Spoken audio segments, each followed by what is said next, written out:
Yeah, that's what I mean. She tells you everything.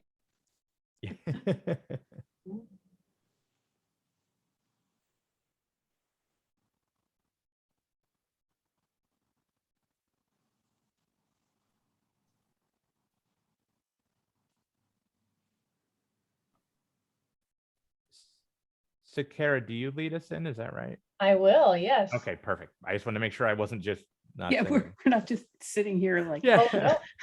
So it looks like it's about time to get started. Everybody ready? ready. Well, good morning, everyone, and good evening to Elizabeth Wein. Welcome to the 14th annual Fox Cities Book Festival. And today's event, Flying High with Elizabeth Wein. We are happy to have you here with us virtually today, and we look forward to gathering in person again next fall. The Fox Cities Book Festival continues to be offered free to all of our community members. Today's program will be available for viewing after the live event on our Facebook page. The Fox Cities Book Festival is organized by a group of dedicated volunteers and community partners, including public libraries, school districts, and universities, bookstores, and individuals giving of their time and their talents. We are able to provide these great events without financial barriers, thanks to our generous donors and supporters. They understand the value that access to the arts has on our individuals, students, and our greater community. If you think that supporting writers, local writers, and building an engaged community of readers, introducing students to authors, and bringing free educational and arts events to our communities is important, we encourage you to support our Fox Cities Book Festival. The Book Festival is only possible because of our sponsors. There are many ways you can support the festival, and we thank you in advance for your donation. We ask that during the presentation today, our audience act as good digital citizens, respecting our speaker and each other, following our code of conduct. Any harassment or disrespectful behavioral language will be caused to remove you from today's event.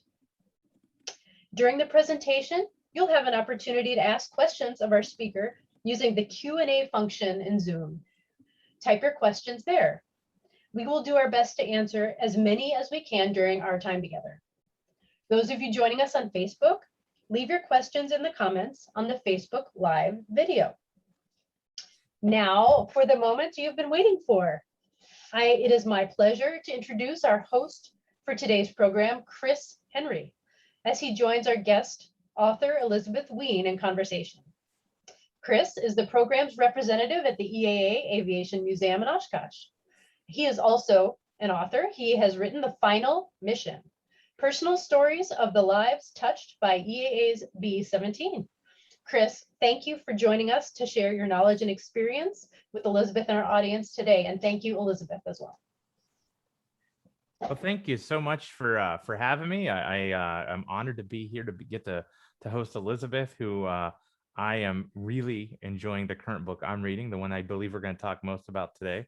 And a little bit about Elizabeth. Elizabeth, you are a recreational pilot on top of being an author, which is super cool. You are also an aircraft owner, and you own about 1,000 maps. Flight has helped inspire young adult novels that you write, including her best-selling World War II thriller Code Name Verity, and the most recent novel, The Enigma Game.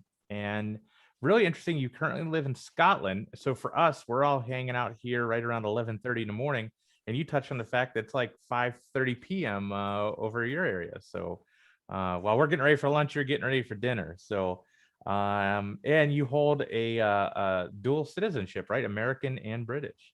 Yes, I got my citizenship 5-6 years ago now, I think. Wow. 5 years ago. It was just in time for the vote to stay in or leave the EU. So I just like got my vote in there. I was a citizen of Europe for a little while. Well, thank you so much, and thank you for allowing me the honor of getting to share some time with you. I know as we prepared for this, I was a little nervous because I've never done anything like this, And then suddenly, as we were talking, I'm like, oh, we're not gonna have enough time to get through everything that we can easily talk about today. So let me just start on in and ask you, how did you begin your interest in World War II history? Oh boy, that goes back a long way, actually. It's something that I've been interested in, believe it or not, since I was about 8 or 9 years old. And I think that the very first thing I read about World War II was a comic book that was put out by, I'm not going to remember the name of the publisher, but it's the Christian publisher that does the Archie comics, or used to do them, originally did them. And they put out a series of comic book versions of kind of true stories of heroism by people who really, were very religious. And one of these was the story of Corrie ten Boom, who was a Dutch woman active in the resistance during World War II, who actually saved a lot of Jewish people from being killed by the Nazis, and ended up being sent to the women's concentration camp at Ravensbrück. So I have, in my older age, sort of like 40 years on, I ended up writing a novel myself about Ravensbrück, which I published about 2 years after Code Name Verity. It's this one, Rose Under Fire. But that was my introduction to it. And I just became kind of obsessed with it. And just the stories of resistance and civilians fighting back and people having to do things in secret were really what kind of, rocked my world at that point, an impressionable young person. And I just read a lot. I mean, I was a reader, but I remember at the age of about 12 or 13 being really so obsessed with this kind of underground fight against evil and Nazism and injustice, that I made up my own great epic story, which I kind of referred back to when I wrote Code Name Verity. There are quite a few little sort of like personal elbow punches in there. For example, the orange sweater that the protagonist is captured in was something that I used to do little doodles of my heroine when I was 12, because I was sort of drawing in the margins of my school papers, and I happened to have an orange pencil. It was the only colored pencil I had with me, and so I would always color in her sweaters orange. So I did all these kind of little sort of jokey things to myself while I was writing that book. But what then happened was, when I started high school, my French teacher had actually been in the French resistance. She was 15 years old when the war started. She was Jewish, living in Paris, and she never ended up getting caught. Her family went into hiding outside Paris. They were assisted by her best friend and her best friend's family, and they made it through the war. But she ended up doing a lot of work for the French resistance as a teenager in her mid-teens. And so, as our French teacher, it was the greatest joy of our existence to kind of like get her off track from teaching us French and get her to tell us in English the stories of her adventures, carrying dynamite in her bicycle basket and marching a troop of imprisoned Germans from one village to another at bayonet point. So yeah, she was an inspirational woman, and I kept in touch with her. Her name was Annette Berman. I kept in touch with her really until she died in her 80s in the early part of this century. So she was inspirational, but it was only later, when I got my pilot's license and I became kind of obsessed with flying and stories of flying, that I sort of put those two things together and started writing about World War II and flying. Wow. It's so interesting you mention it, because you're talking about sidetracking your teacher, but in reality, those are lessons that are going away. I mean, as our World War II veterans are leaving us, and the people who fought World War II, I mean, those are lessons that you can't get. I mean, you can always pick up a book and learn a lesson of the stuff you were probably supposed to be learning. But to hear firsthand from someone who fought in the underground, Well, do you know, honestly, when I was younger, so, you know, I feel like I'm a borderline boomer. I was born in 1964, which is the tail end of the baby boom. And when I think about it, it kind of blows my mind that the year I was born was only as far away from World War II as we are now from the year 2000. You know, it hadn't been that long ago. The people who had fought in the war were still leading active lives and, you know, raising kids and working. And I felt growing up that it was something that had happened in the recent past. I didn't really feel, oh, this is history that we have to pass on to our kids. I was very much aware of it. And in bits and pieces, you know, because it's so vast, the whole story of 6 years of war, and that took place really all over the world. And there are so many different people who participated in it in different capacities. So I feel like I can never really understand all of that. But, you know, I was going to school with people. One of the kids that I went to school with, his dad was German. And of course, he'd had to be in the Hitler Youth when he was a kid. So, you know, we had this balance of just ordinary people living with us, some of who were on one side and some on the other side. My closest friend when I was very little was the son of a Japanese American woman who had been imprisoned in an American concentration camp. You know, and it never occurred to me that this was wrong. I was told this was wrong by my mother, but it didn't occur to me that it wasn't something that I was witness to, if you see what I mean. You know, this was a friend of mine who came over and talked to my mother and was a young woman like she was. And it just felt like part of, you know, my whole cultural literacy. So yeah, it's something that I'm very much aware now as we lose that older generation.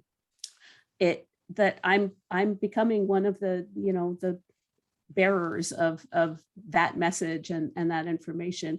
And because I write stories, which I think make it feel, you know, when you're reading a book, you're immersed in it, you're identifying with the protagonist or with somebody in the book, hopefully, it's bringing it to life for you. And so I hope that what I'm doing is making a newer generation feel that they are also connected to these stories.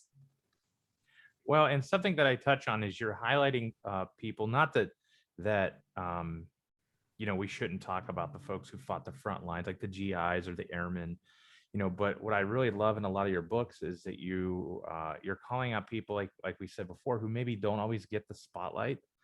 And, you know, in the United States history, we think of mainly, when we think of like women fighting World War II, women in this country fought World War II in a few specific ways. Maybe the WASP program, where women were flying aircraft and delivering them. You know, obviously the Rosie the Riveter, which is of course something pretty iconic. Yeah. But when you go over to the European theater, and we did have our OSS here, but we go over to the European theater, you know, you think about some of the crazy ways that women were fighting, and including, you know, we talked about the underground.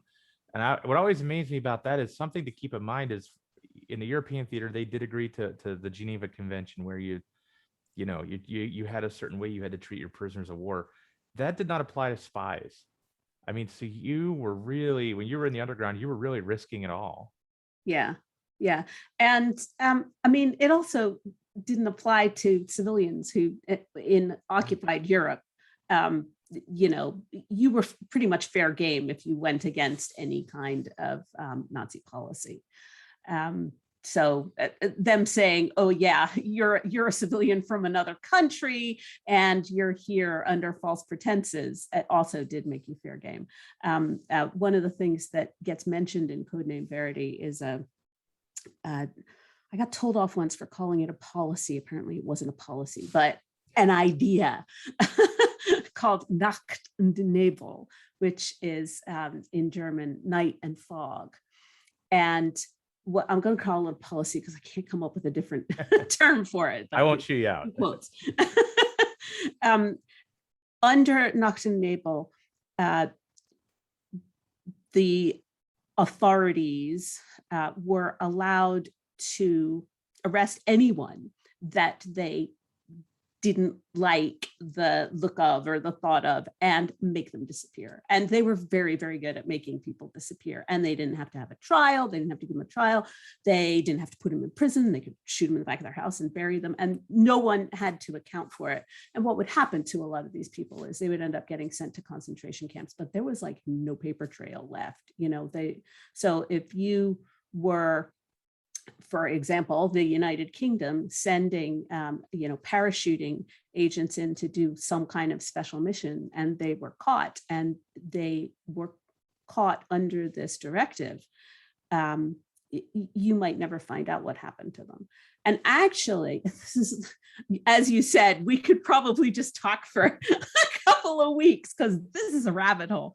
But part of the reason we do know what happened to so many of these people, this is kind of relevant to Codename Verity because it is about a spy who is working for the Special Operations Executive, which was the organization that the UK's government put together to assist the resistance in occupied countries.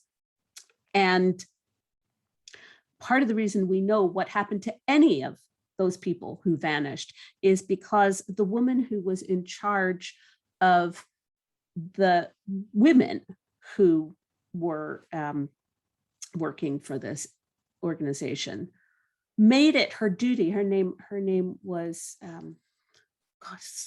vanished. It'll be back in a minute. Vera Atkins.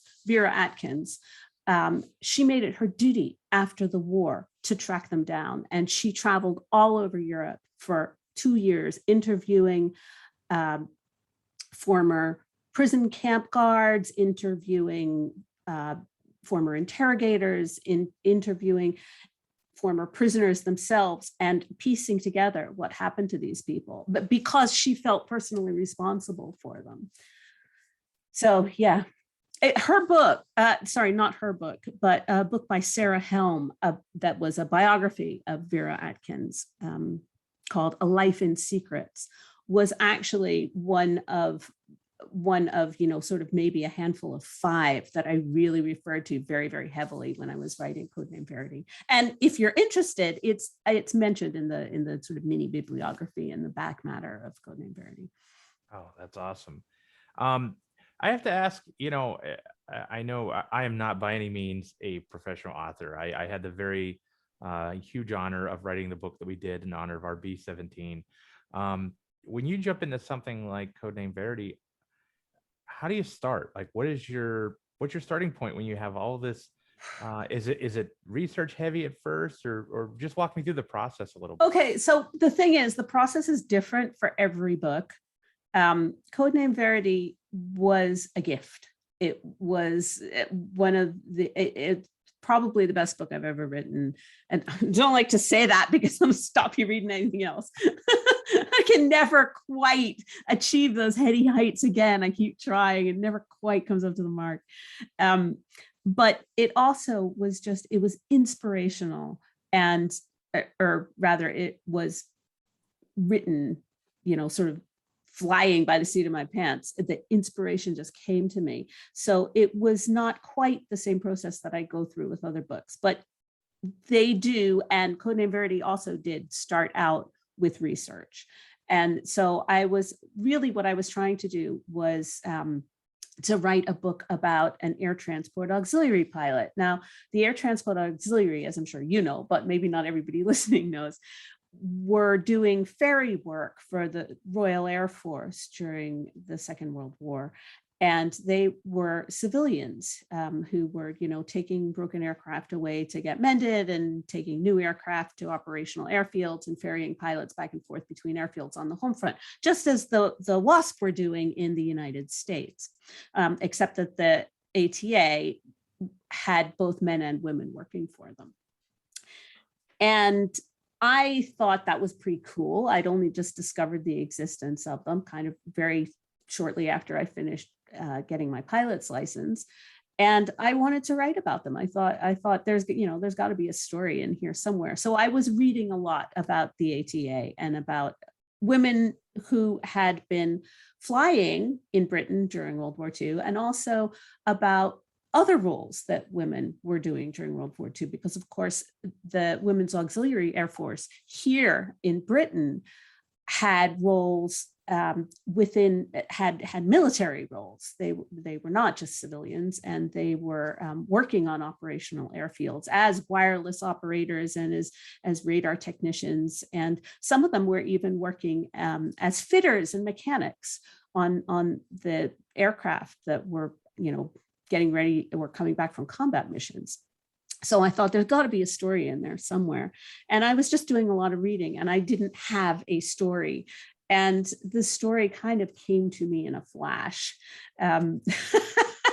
So that was kind of the first point where inspiration hit. I had read another book, and if there are any students who heard my school talk earlier this week, they'll have heard this already. But for those who haven't, I had read a book called The Guernsey Literary and Potato Peel Pie Society by Mary Ann Schaefer. And in that book, there was a character who was just so fabulously heroic and so smart and so nice and so good that I kind of wanted to throw the book across the room, because I just felt like this is what good books give us, these people, and we want to be like them, and we can't. We know we can never be this good. We can aspire to be this kind of person, but we just always fall short of the mark. And I thought that's so unfair to us as readers. Somebody should write it, and I do it too, to be fair. It wasn't just this lady who does it. I do it all the time.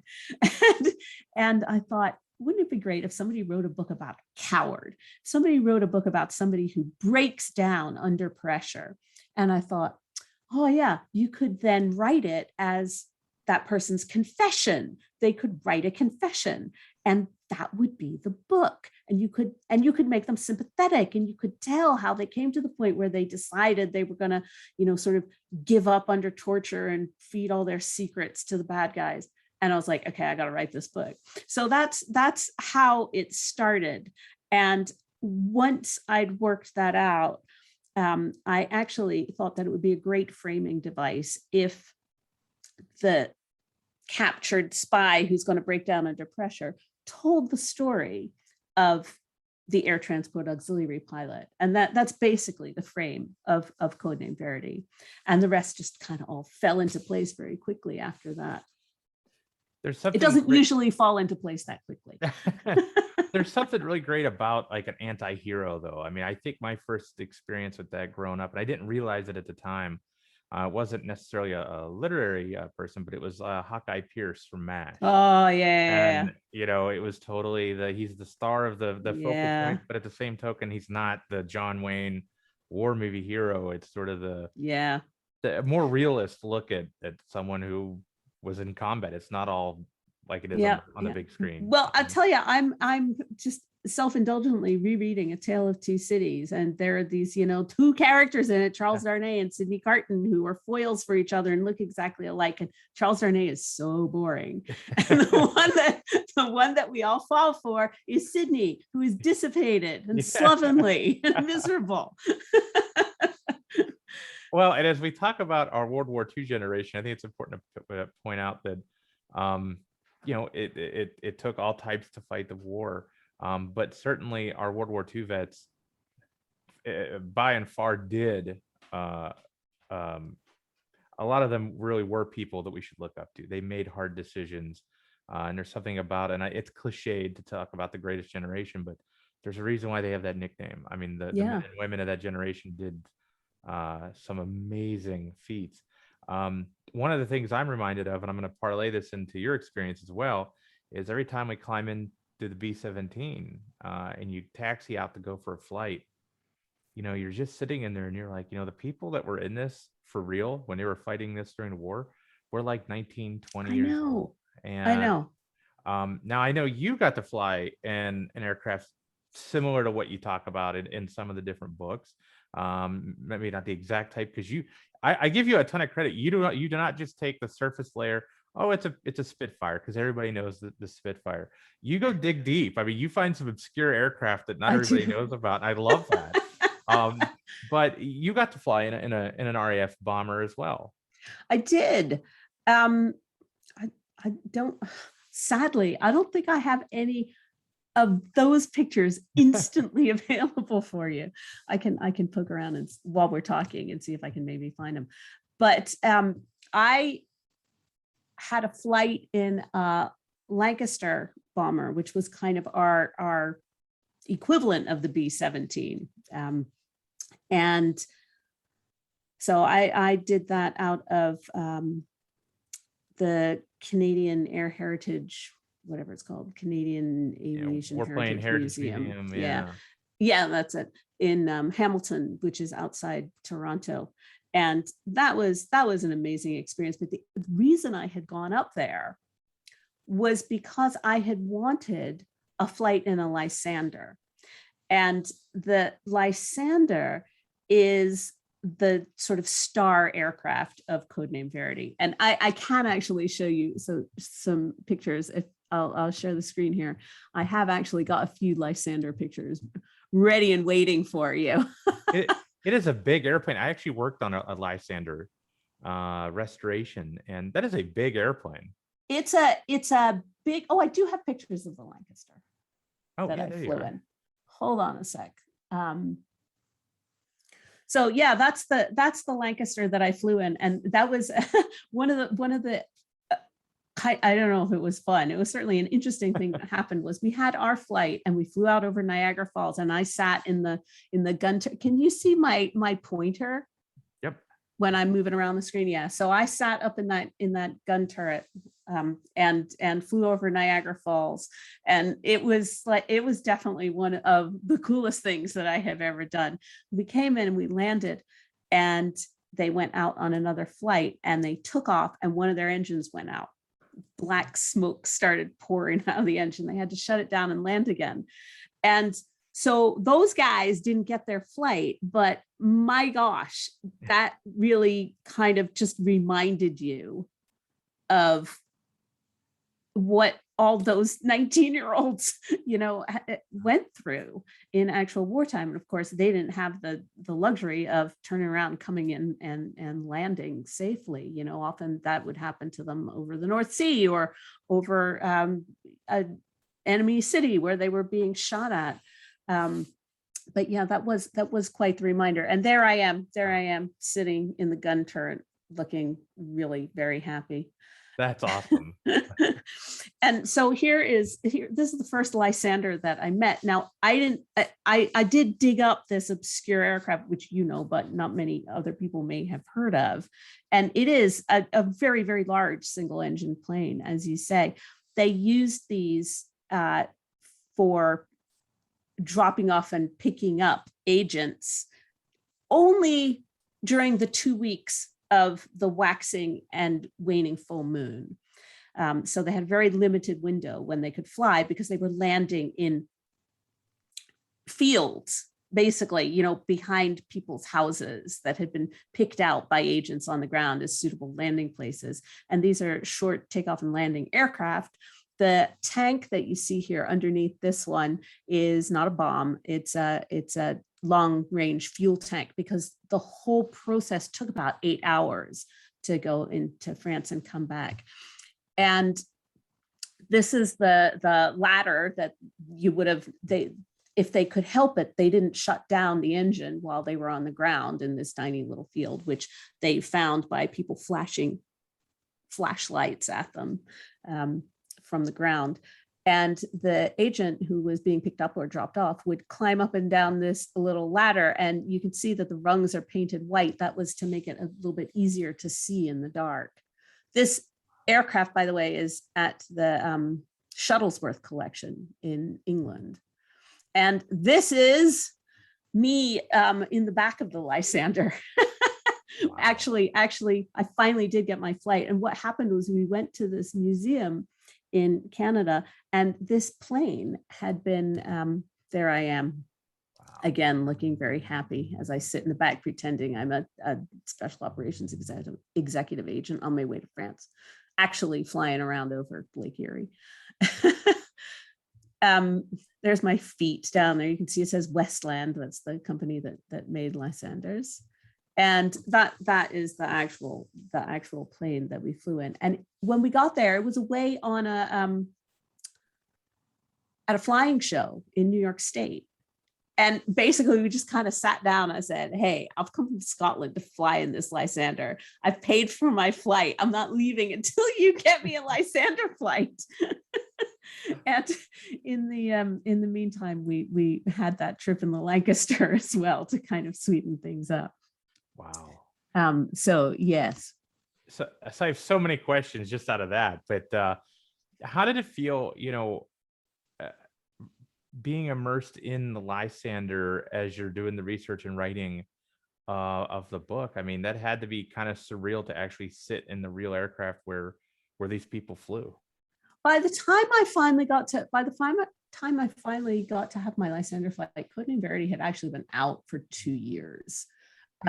So it was it was kind of the icing on the cake for me. And it was a bit surreal, I have to admit. Also, you're flying over, it's peacetime. You're in such gentle countryside. Sitting in the back there in that seat, I'm thinking, how the heck did they ever get 3 people in here? Because all the research said that they could fit 2 people comfortably across a board in the back. They wouldn't have had an actual seat like I had. But if they were pushed, if they had to do it, they could squish somebody else down at their feet. And I'm just going, okay, you probably had to be pretty desperate. What was I going to say? Oh, I was going to say that the Enigma game, right? This one, my new book, which incidentally comes out in paperback in November. That one has got Bristol Blenheims in it as the star aircraft. And the reason being that it's a kind of prequel to Code Name Verity. And there's a character in Code Name Verity, Jamie, who is the brother of the title character Verity. And somebody kind of drops very, very casually into the story. The ATA pilot character is having a conversation. You may have already got to this point. She's having a conversation with him and they're talking about flying. And she asks him what he flew on. He's convalescing because he's been shot down. And she asked him what he flew when he was operational. And he says, Bristol Blenheims, Blenheim bombers or something like that. So that was clearly something that I had gone and did a little Google search and discovered that at that point during the war, and I knew he was a bomber pilot kind of early on in the war. So that dictated what he would have been flying. And when I went to write the Enigma game, I was forced to write about this plane because I was writing about his bomber squadron. So I'd already, sort of like it was canon that he'd flown Blenheims. And so I had to find out about Blenheims. And man, did I become obsessed with that plane. And so that, and I think I actually think I have some pictures of that one too. And this was so weird to me. When we were at the Canadian aircraft, whatever it is, Canadian Wartime Heritage, something like that. It's a combination of all those words. Aviation Museum. I took pictures of the Lancaster, many pictures of the Lancaster, many pictures of the Lysander, a few pictures of a tiger moth because my son had a flight in one while we were there because they weren't that expensive. And pictures of this busted up Bolingbroke, which they were working on, which is the Canadian version of a Blenheim. And this was like before I even thought of writing this book, but I had gone, oh gosh, clearly my mind had said was, look, that's the kind of plane that Jamie flew in Code Name Verity, and I'd taken pictures of it. when I was working on, I'm going to share my screen again, because I think I have some Blenheim pictures in here. When I was working on the Enigma game, no, darn it. I'll stop sharing it while I make it work. When I was working on the Enigma game, I really wanted to go and find a Blenheim and to be able to kind of, poke around in the cockpit. I don't know why it became this important to me, because it wasn't like I had actually managed to do this for the other planes. I guess I did go and see that stationary Lysander when I was working on that. But, oh no, I left it out. That's so stupid of me. So you don't get to see a picture of a Blenheim after all. But I found one in the Royal Air Force Museum in Hendon,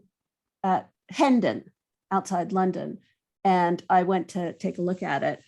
And it was also stationary. There's one Blenheim that's flying in the world, and that's based at Duxford. And you can get a flight in it for £6,000. Wow. But at the time, you couldn't get a flight in it for anything.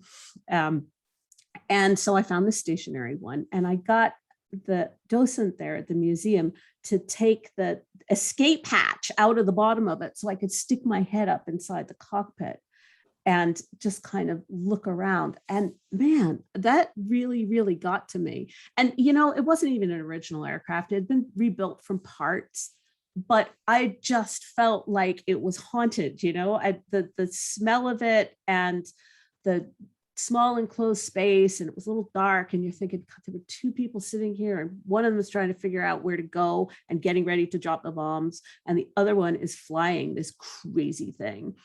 And I was really very, very moved by it. And the other thing that really got to me about this plane was it was so small. It's a 2-engine bomber, but it's no bigger than a fighter plane. It's no bigger than a Spitfire or a Messerschmitt 109. And it was just, at the beginning of the war, I hope I'm not driving anybody away with my nerdy plane talk. At the beginning of the war, the Royal Air Force had more Blenheims than any other type of aircraft. And they used them, and they lost more aircrew flying these planes than in any other type of aircraft throughout the entire war, because they were already obsolete by, they were sort of rolled out in 1935. They were already obsolete by the time the war started. They were used as workhorses, and they were kind of sitting ducks for faster planes. And also a lot of their damage came from anti-aircraft fire on the ground. So what they would go out to bomb shipyards or groups of German barges that they were lining up, getting ready to try to invade Britain, or submarines or whatever. And they would go out and they would just get shot up by the anti-aircraft guns, and then they'd come limping back across to the North Sea, and they'd just fall into the water and sink. So I was just really kind of blown away by them. And I found a little video. We talk about how young they were. I found a video of these, of a bunch of Blenheim pilots being given a briefing, and they looked like high school kids. I mean, they just were so young looking. And I was, part of the reason I wrote about a Blenheim squadron was because I just really wanted to kind of get my head around how these kids were working with each other and how they were making themselves go out again day after day, when they knew that for that particular type of aircraft, they had a 50% chance of coming home, every time they went out.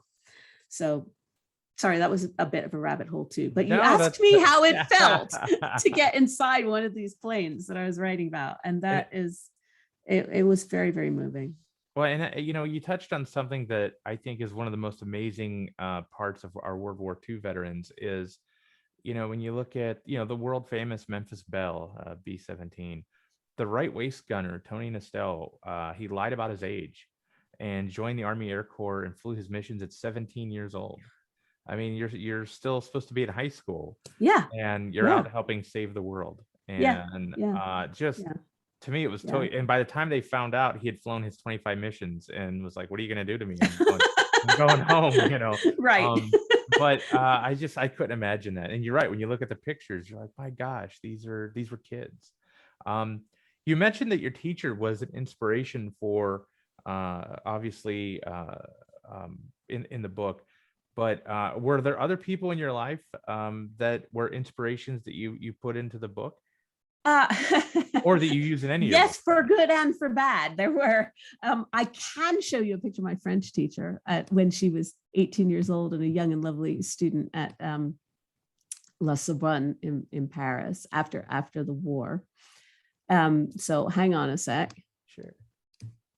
Let's just get her on here. There she is. This is Annette Berman in Paris in 1945. Ugh. How dare you not behave yourself? There she is. So that's my French teacher when she was young and beautiful. And this is my French teacher when she was quite elderly with my kids in Harrisburg, Pennsylvania. So that's kind of more like the woman that I knew. But I had a hard time kind of getting my head round this woman who would tell us stories about how when she went bicycling with her husband along the river, she could only go in a straight line. And she would say, if somebody comes in front of me, I will ring my bell. And if they don't move, I fall off. With the person who I know delivered dynamite hidden under a bunch of carrots in her bicycle basket. I just really struggle with it. But I do tend to, when I'm struggling for a way to get a handle on a character, I do tend to, scrabble for sometimes famous people, sometimes people that I knew. And one of the things that one of the big takeaways I got out of a children's literature conference in, I think it was 2005, maybe 2006, was you can be a hero and still be a jerk. And I think that's something that we tend to forget. So there's a character in Code Name Verity that I was very, very specifically kind of loading all the poor qualities that can sometimes go along with heroic qualities. And that is Paul, the resistance agent. And he is very handsy, touchy-feely guy who just can't stop pestering the women that he's working with. And I put him in there, every single thing that he does, as a come on to any of the girls in the book is something that has been done to me. So I just kind of like, this was my payback for people being jerks to me. And I loaded them all on this one poor guy, and so that was what built his character, was just being a bit of a womanizer. I have been accused of, my uncle said to me, all the men in this book are jerks. And I was like, no, they're not. I was like, what about Jamie? He's great. And he was like, okay, except for Jamie. But it's true that in Code Name Verity, a lot of the men are really very calculating and focused on their work. And so there are two foils. One is the sort of Gestapo captain who's interrogating the Verity character. And then the other is the intelligence officer who sends her off on her mission. And they're very, very consciously held up as kind of mirror images of each other. And one of them is working on the side that we would call the good guys, and the other one is working on the side that we would call the bad guys, but they're both actually very human people who are kind of destroyed by what happens to this character that they're working to Verity, because they're both charmed by her. and they're so focused on their work that they have to do what they have to do. Von Linden, the Gestapo captain, is partly because like none of these people are real, guys. He's partly based on a Gestapo officer whose name was Hans Kiefer. And he, for a while, I was really weirded out that if you did a Google search for Amadeus von Linden, you would instantly get to Hans Kiefer. But it turns out that I did that myself by mentioning them in the same sentence in a blog post. But he was in charge of a prison in Paris where a lot of captured agents were sent. And he was in charge of interrogating this woman. I will show you her.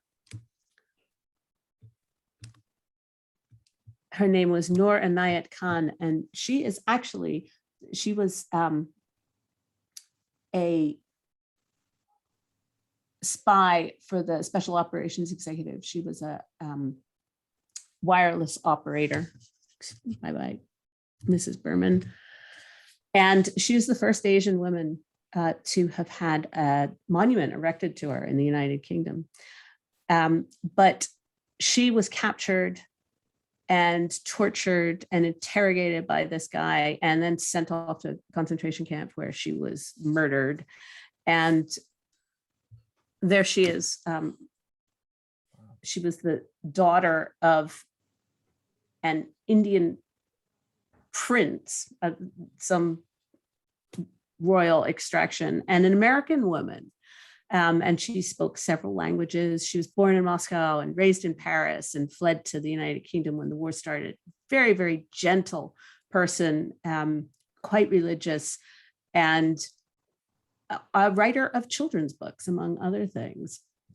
And so although she didn't inspire me in that I didn't like base a character around her, her heroic actions really did kind of feed into the writing that I was doing for Codename Verity. So some people that I knew, some people that I didn't know, lots of different people who have influenced me, and they all came together in the book. I love the notion that sometimes heroes are also jerks. One of America's leading fighter aces has a famous quote, Pappy Boynton, and he said, "Show me a hero and I'll prove he's a bum." And I always like that quote. Yeah. But, you know, well, I mean, this is basically, we're all human, you know. Exactly. Yeah. Well, and I love that you're calling out, like I said, for a long time, and I still admire the women in the United States who went to work in factories and became a WASP, flying aircraft, because yes, they weren't seeing combat. However, think about how far out of your comfort zone those women were doing that, not just the physical aspects of the job, but just being in such a male dominated area. Yeah. And you really kind of have to balk everything that you've been taught and everything that society tells you. Although I have to say, I have talked to a few of some of the air transport auxiliary flyers when they were still alive. And one thing that I really took away from them was they loved their job. It was like, this was freedom for them. They got to get out in the world. One of them was working in a bank. And then she realized that here in the United Kingdom, she could be taught to fly. This is during the war. She could be taught to fly. And within the ATA, she would be paid a man's wage. They were the first organization in the United Kingdom to pay men and women equally. And so for her, this was fantastic. This is a young person. She's out for adventure. She's learning a new skill. She's helping with the war effort. And she's earning great wages. So they a lot of them really, once they found themselves in that situation, it was liberating for them. And then when the war was over, they all had to go back to being wives and mothers, which is not necessarily a bad thing either, but what a change. That had to be tough. Like, I know for the WASP, they were flying, the WASP flew every frontline combat aircraft that was in the Army Air Force's inventory in the United States.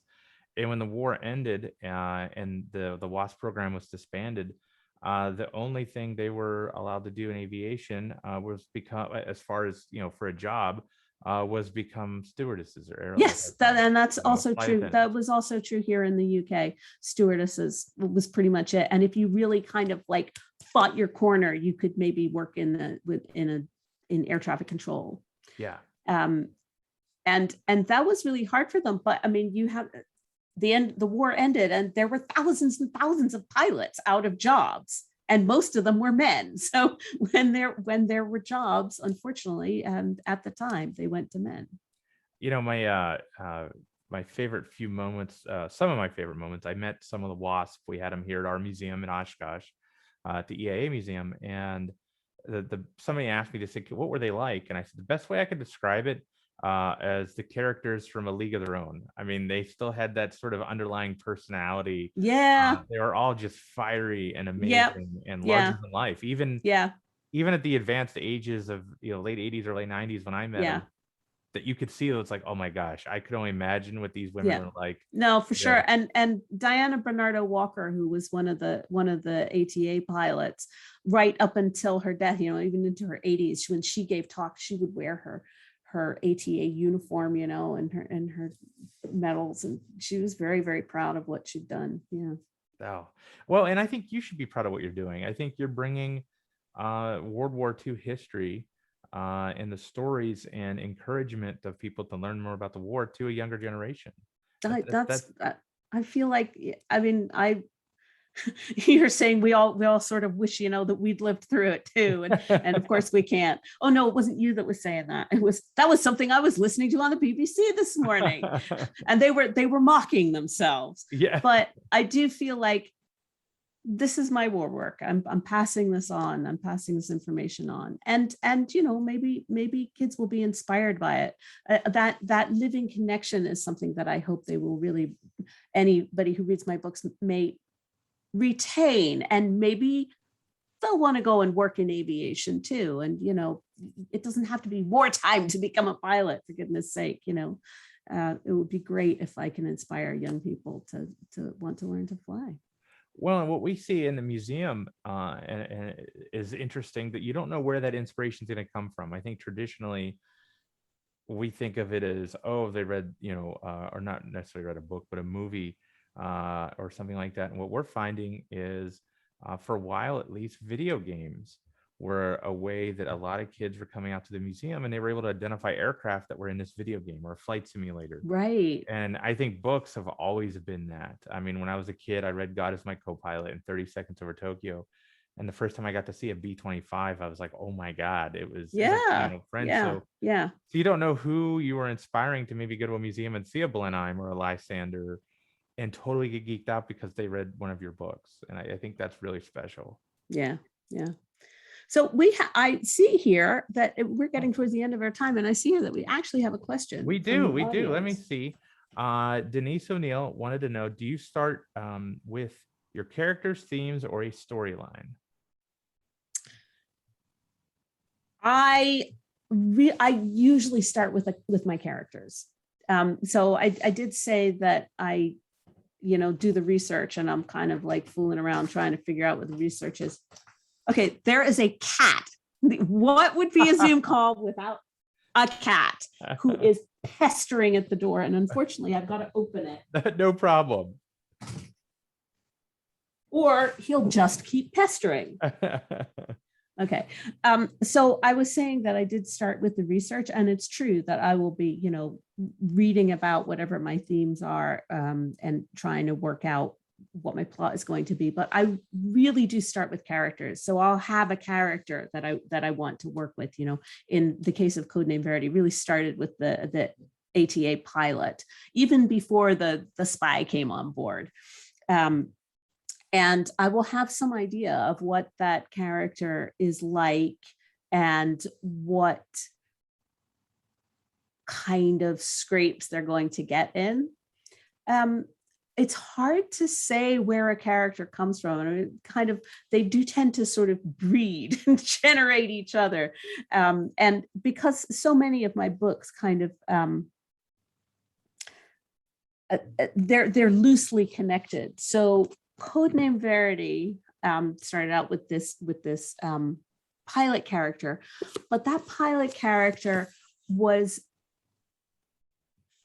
she started out as a play on a pilot character in a short story I'd previously written. And then she developed into her own character. And in fact, the character from the short story makes a little cameo appearance in Codename Verity as well. And then when I wrote Rose Under Fire, I started out originally thinking that the pilot character in this book would be the pilot character from Codename Verity. But for a number of reasons, I decided to change it. One was that I wanted it to be a young adult novel, and the Codename Verity character was getting a little bit long in the tooth because it takes place chronologically a little bit after. And the other was that I wanted the character in this book to be a poet, because one of the things, this book is really, as I said, about the concentration camp at Ravensbrück, and the pilot character in this book ends up there. And one of the things that I discovered when I was learning about this camp was that one of the ways that prisoners really kept themselves going, the ones that were survivors, kept themselves from going insane, was through poetry. They really expressed themselves a lot through poetry, as prisoners do. And so I wanted this character to be a bit more literary than Maddie from Codename Verity is, because it just kind of didn't make sense for her to be producing these poems that were influenced by Edna St. Vincent Millay and William Carlos Williams, because she just didn't know those people. For a start, they're American poets. But Maddie does actually make an appearance in this book, as does Jamie from Codename Verity. And again, when I then went to write this book, The Enigma Game, I drew on characters from Codename Verity, and I had it focus around it. So new characters come in, but they do seem to, kind of, there's this like natural flow, just the way when you meet people in real life, they're often introduced to you by people you already know. And that is kind of the way I work. I have like this whole world full of people who, in my mind, are all connected. It's this like alternative universe where they all inhabit the same universe. And even if I meet a new character, sometimes they will have encountered somebody else along the way. So yeah, it's definitely the people that sort of inspire me. And that's because it's the real people who inspire me as well. So follow-up question from Denise is it best to read your books in order then? The order that I recommend, at this point in time is kind of to start with the Enigma Game, just because it is sequentially the first of the wartime books, and also because it's the most recent. And from there, move on to Codename Verity. Every single one of them stands on its own. So the Enigma Game is about a regular Royal Air Force squadron. It does not have a female pilot in it. If you want a book about women flying, you should start with Codename Verity. If you're interested in the women's concentration camp at Ravensbrück, you should start with Rose Under Fire. And there aren't spoilers for the other books within any one of them. The order I have been recommending is Enigma Game, Codename Verity, Rose Under Fire. But Codename Verity came first. So it's kind of up to you what you'd like to start with. Codename Verity is certainly the one that people feel strongest about, and the most intense. And although it takes place sort of in between the other two, it won't hurt to read it first. I just as I knew it would. It's come down to the wire time-wise. As I said, and by the way, Denise says thank you. She's going to go with the lineup you recommend. Oh, good. But I easily could do 2 or 3 of these with you. You're wonderful to chat with, a wealth of knowledge, and I love what you're doing. And one of the things that I had promised we'd close out the show with is just a call out. I think you and I both feel passionate about it.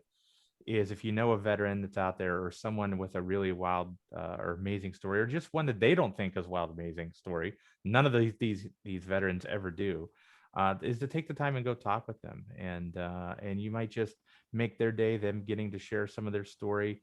And I guarantee you, it won't be time wasted. You will come away learning something. So, and last but not least, come see us out at the EAA Aviation Museum. I'd love to see you out there.